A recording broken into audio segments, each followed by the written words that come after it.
Hello दोस्तों, स्वागत है आपका हमारे YouTube चैनल पर।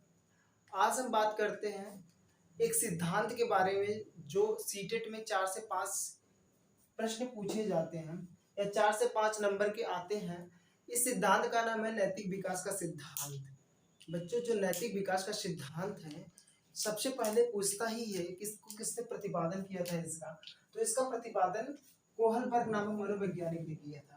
ये कोहलबर्ग नामक मनोवैज्ञानिक जो थे बच्चों, वो कहाँ के निवासी थे? वो अमेरिका के निवासी थे। सीधे सीधे आपके यूपी टेट में प्रश्न पूछता है कि जो कोहलबर्ग है वो कहाँ के निवासी है। सीधे सीधे आपको आंसर देना है कि वो अमेरिका के निवासी है। बच्चों, अब आगे बात करते हैं। जो कोहलबर्ग थे ये अपने इस सिद्धांत को 3 स्तर और 6 अवस्थाओं में विभाजित किया है। 3 स्तर और 6 अवस्थाओं में विभाजित किया है। ये जो नैतिक विकास का सिद्धांत है इनका बच्चों, वो शोध कार्यों पर आधारित है। किसके शोध कार्यों पर? पियाजे के शोध कार्यों पर ये सिद्धांत आधारित है। बच्चों, इस सिद्धांत को पढ़ने से पहले हम जानेंगे कि नैतिकता होती क्या है। बच्चों, नैतिकता समाज के हित में यदि हम कोई कार्य सही कर रहे हैं तो वो नैतिकता कहलाएगी। यदि समाज के हित में हम कोई कार्य गलत कर रहे हैं तो अनैतिकता कहलाएगी। ठीक, तो नैतिक अनैतिक दो चीजें यहाँ पर आई।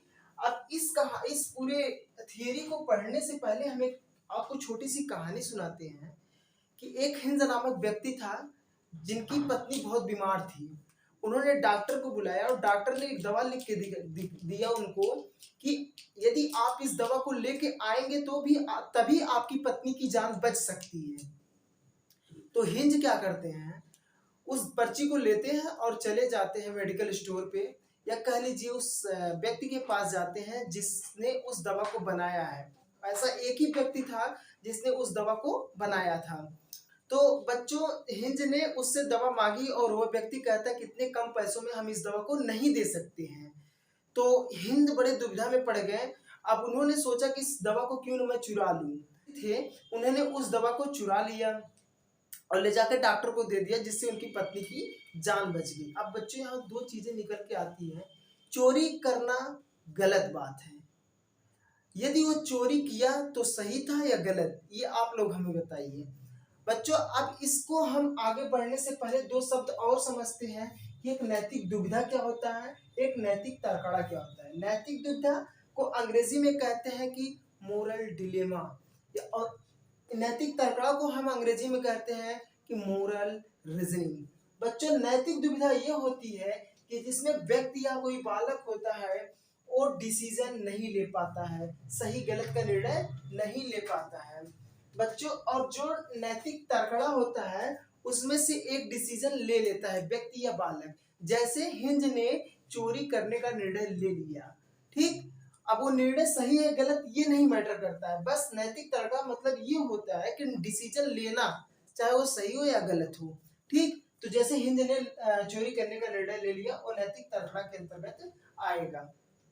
बच्चों, अब वहां से हम आगे बढ़ते हैं तो हम देखते हैं इनके जो 3 स्तर है वो कुछ इस प्रकार है। पहला है हमारा प्राक रूढ़िगत नैतिकता स्तर, दूसरा है रूढ़िगत नैतिकता स्तर, तीसरा है उत्तर रूढ़िगत नैतिकता स्तर। बच्चों, इसे और भी नामों से जाना जाता है, जैसे पूर्व पारंपरिक नैतिकता स्तर, पारंपरिक नैतिकता स्तर या उत्तर पारंपरिक नैतिकता स्तर। सबसे अच्छा होता है कि अंग्रेजी में आप इसके नाम याद कर लीजिए तीनों को। पहले का नाम होगा प्री कन्वेंशनल स्टेज, दूसरे का नाम होगा कन्वेंशनल स्टेज, सॉरी बच्चों, कन्वेंशनल स्टेज, और इसका नाम होगा पोस्ट कन्वेंशनल स्टेज। तो इन सभी के बच्चों दो दो अवस्थाएं होती है, 3 स्तर, और तीनों का दो दो स्तर होते हैं जिनसे हम कहते हैं 3 स्तर और 6 अवस्थाएं। तो पहले की जो अवस्थाएं हैं वो दोनों इस प्रकार से हैं बच्चों। पहला जो है हमारा आज्ञा व दंड उन्मुक्ता, और दूसरा इसी का दूसरा है साधनात्मक सापेक्षता या उन्मुक्ता, ठीक। एक एक करके हम इन सभी को देखते हैं कि हमारा आज्ञा व दंड उन्मुक्ता क्या है और साधनात्मक सापेक्षता उन्मुक्ता क्या है। पहले में जो बालक होता है बच्चों, ये बालक अपने वरिष्ठ व्यक्तियों द्वारा यदि प्रशंसा को पाता है तो दंड से बचने का प्रयास करता है। ऐसा इसलिए क्योंकि जैसे मैंने कह दिया कि राम बहुत अच्छा लड़का है, मैंने राम की प्रशंसा की। अब राम कोई गलत कार्य करने जाएगा तो सोचेगा एक बार कि उन्होंने हमको कहा था कि हम बहुत अच्छे लड़के हैं, अर्थात मैं ऐसा कोई गलत काम ना करूं, नहीं तो मुझे दंडित होना पड़ेगा। तो इस प्रकार आज्ञा व दंड मतलब जो वो बच्चा है वो आज्ञा का पालन करेगा कि मैं सही लड़का हूं, तो वो दंड से बचने का प्रयास करेगा। तो इस प्रकार ये पहला समाप्त होता है। अब दूसरा है बच्चों साधनात्मक सापेक्षता उन्मुखता। इसे एक नाम से और जानते हैं, ये सीटेट में पूछता है कि वो कौन सी अवस्था है जो कोहलबर्ग की वो कौन सी अवस्था है जिसमें जैसे कि तैसी की अवस्था कहा गया है। जैसे कि तैसी की अवस्था, जैसे कि तैसी की अवस्था क्या कहा गया बच्चों? जैसे कि तैसी की अवस्था, जैसे कि तैसी की अवस्था, उस किस अवस्था को कहा गया है? तो कोहलबर्ग के प्राग रूढ़िगत नैतिकता स्तर के दूसरे अवस्था को कहा गया है जिसका नाम है साधनात्मक सापेक्षा अवस्था। इस अवस्था को जैसे कि तैसी की अवस्था कहा गया है।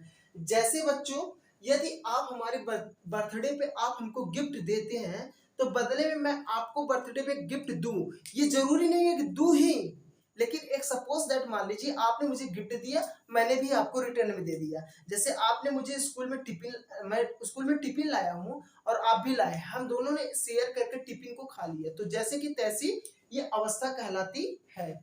बच्चों ये भी समाप्त होता है। अब आगे बढ़ते हैं हम रूढ़िगत या पारंपरिक नैतिक स्तर या कन्वेंशनल स्टेज। इसको भी दो भागों में कोहलबर्ग ने बांटकर देखा है। तो इसमें दो जो भागों में बांटा है, पहला है तीसरा है सॉरी तीसरा कहता क्या है, इसका दूसरा है, इसका पहला है और ओवरऑल देखा जाए तो तीसरा है कि अच्छा लड़का लड़की बनने की उन्मुखता। और ये जो अच्छा लड़की लड़का बनने की उन्मुखता होती है बालक में बच्चों, ये बालक जो होता है उसे मोटिवेट किया जाए या उसको पुरस्कार देके उत्साहित किया जाए, तब वो अच्छा लड़का लड़की बनने की उन्मुखता रखता है। कि जैसे हमने उसको पुरस्कार दिया तो उसके अंदर एक एक्टिवनेस आ जाएगी और वो सक्रिय रहेगा, तो वो गुड गर्ल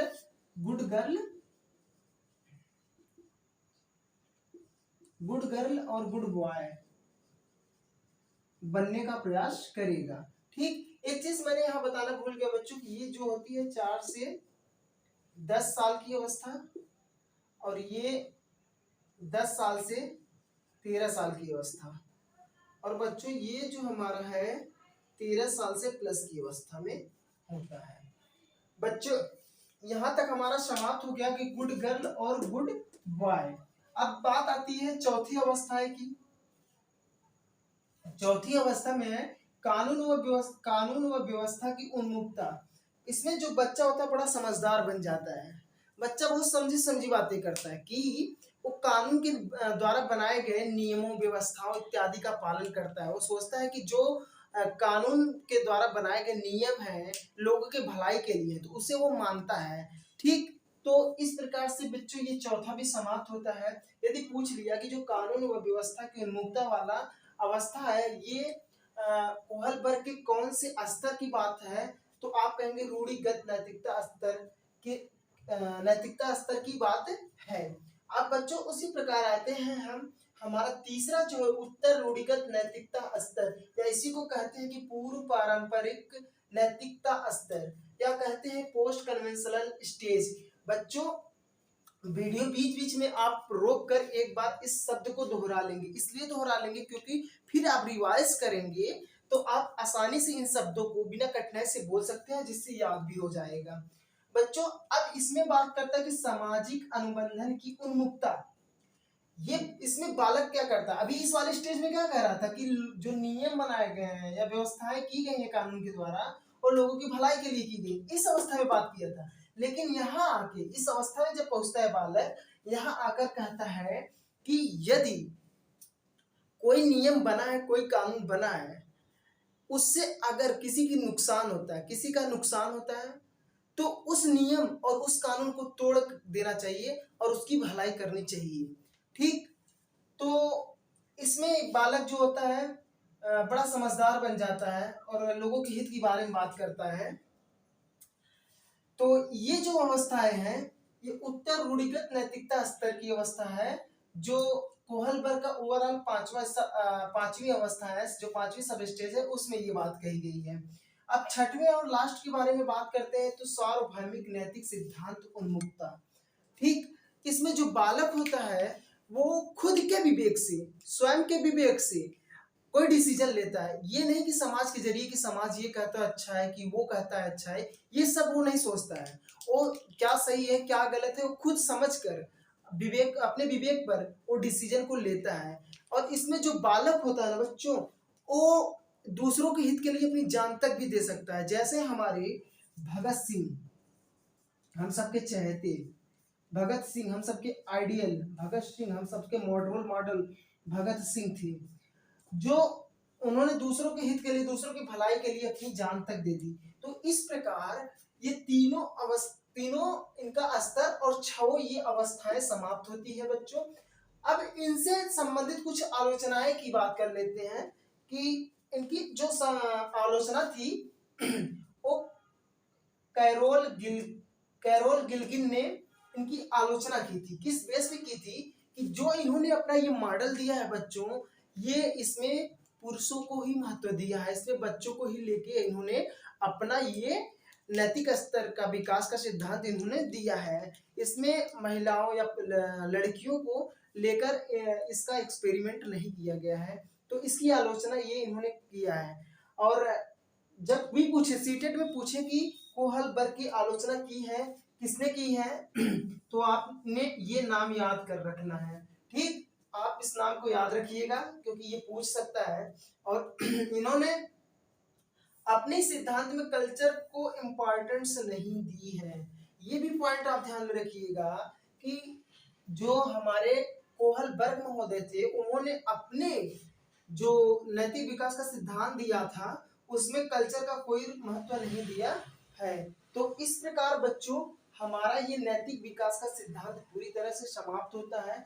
याद रखिएगा कि सीटेट में ये कहीं न कहीं से सीटेट में, ये सीटेट के लिए बने ही है, समझ लीजिए सीटेट में ये 4 से 5 क्वेश्चन पूछता ही पूछता है।